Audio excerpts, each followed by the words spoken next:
Gonna kind of dive into this squat session a little bit today. Got 395 on the bar here. It's a decent set. This felt pretty easy overall. I've done 396, 180 kilos for 5 before. Felt like that was something I had to get really amped up for. It's probably about 5 months ago or so. This felt pretty clean. Felt pretty bouncy. Walked in the gym, had this on the bar within probably like 8 to 10 minutes. Just did a couple warm-up sets of like singles, a couple reps with the empty bar. Felt pretty decent. Didn't have a lot of time today. A little bit of a grind on these last couple reps, but overall that felt pretty solid. 405 for 5 would be a PR, so probably go for that in like 2 weeks. Drop down a little bit, 355 for 5 again. Pretty easy set here. Definitely fatigued from that top set of 5, 395.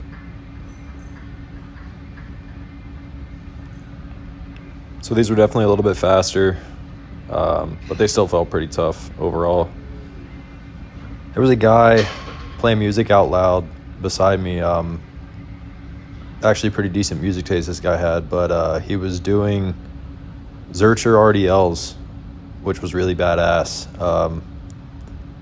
It was pretty clear he like didn't really give a fuck about his surroundings at all by playing music out loud on his phone. He seemed chill.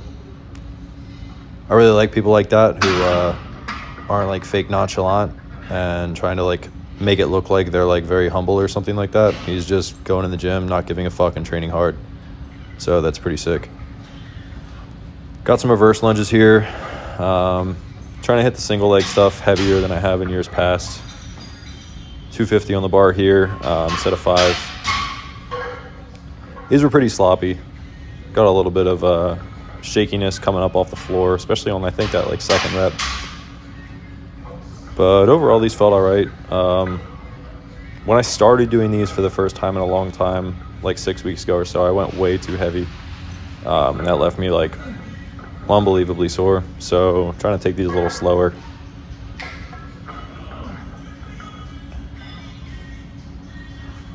Yeah, these weren't too bad overall. I did drop down a little bit on the next set. Felt like 250 was a little bit heavy to repeat twice.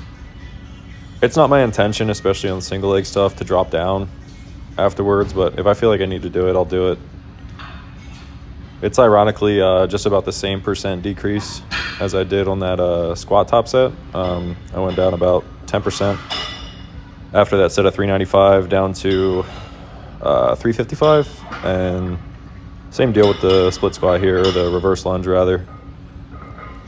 Kind of like 250 to 225, right about 10%. So yeah, these definitely move faster. This is not really a movement I want to grind. I think things can get pretty messy. I'm a fan of loading these really heavy, even for like singles, doubles, triples, even Hatfield style. I like that a lot. You can really load those up a lot. I think people definitely underload single leg stuff. People even find a way to underload Hatfield stuff, and that makes no sense to me because you're kind of using an implement to intentionally overload the movement. And if you're just going to underload a Hatfield, like just do a regular squat. So after this, moved on to some hack squats. I've never really done hack squats before. Yeah, I've had some people that I program for do them at times. It's not really something I've ever tried to push much. Every machine is different, kind of depending on who makes it. I think this one's like a pretty light hack squat, if that makes any sense. So without any weight, this feels like basically nothing. So I put 3 plates on, sets of 5 here too. This first set felt really easy. I don't know how well the audio is going to come through on the video, but I made like a crazy exhale sound. It sounded like a fart. It was super loud, kind of epic. You can really see at the bottom of these, like some pretty smart people have told me that I have really long tibias relative to my femur. And that kind of bodes well for a pretty upright squat for somebody kind of taller. I'm 6'1". And I've always been kind of more comfortable with like a nice high bar squat type of position.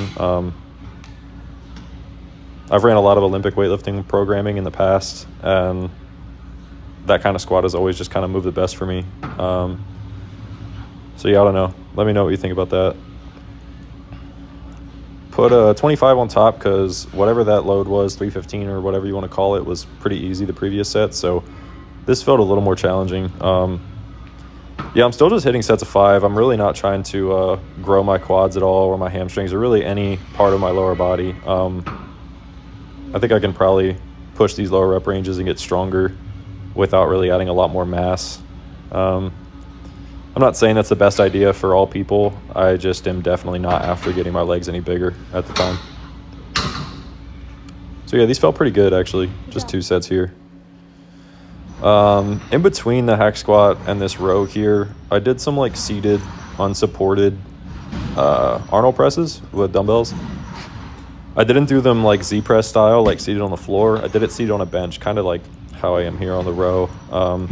I don't really think that's a great exercise. I'm already benching twice a week, so I kind of have those in there as like a very like low priority press, but they feel pretty good.